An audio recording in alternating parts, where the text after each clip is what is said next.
वृंदावन की गलियों में एक साधु चलते थे। लोग उन्हें आदर से कहते, जज साहब आ रहे हैं, जज साहब आ रहे हैं। पर कोई नहीं जानता था कि ये जज साहब कभी सच में जज थे। आज से करीब 30 साल पहले दक्षिण भारत की एक लोक अदालत में ये न्यायाधीश थे।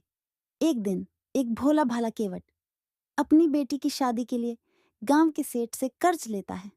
बेटी की शादी होती है और ईमानदारी से केवट सेठ को पूरा पैसा ब्याज सहित लौटा देता है।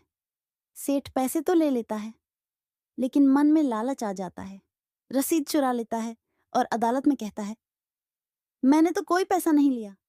भोला भाला केवट रोते हुए कहता है, हुजूर, रघुनाथ जी गवाह हैं, मैंने उनके सामने पैसा चुकाया था। जज साहब ने पूछा, रघुनाथ कौन?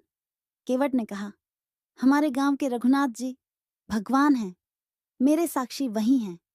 अदालत में सब हंसने लगे, लेकिन जज साहब ने अगली तारीख दी और कहा, अगर तुम्हारे भगवान सच्चे हैं तो पेश हों।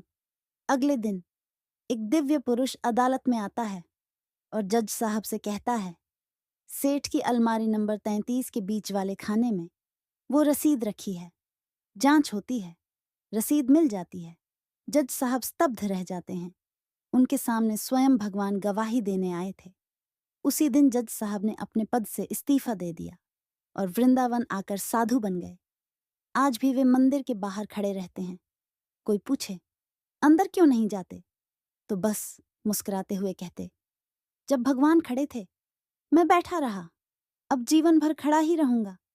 जहां भगवान गवाही दें, वहां हर झूठ हार जाता है और हर सच अमर हो जाता है।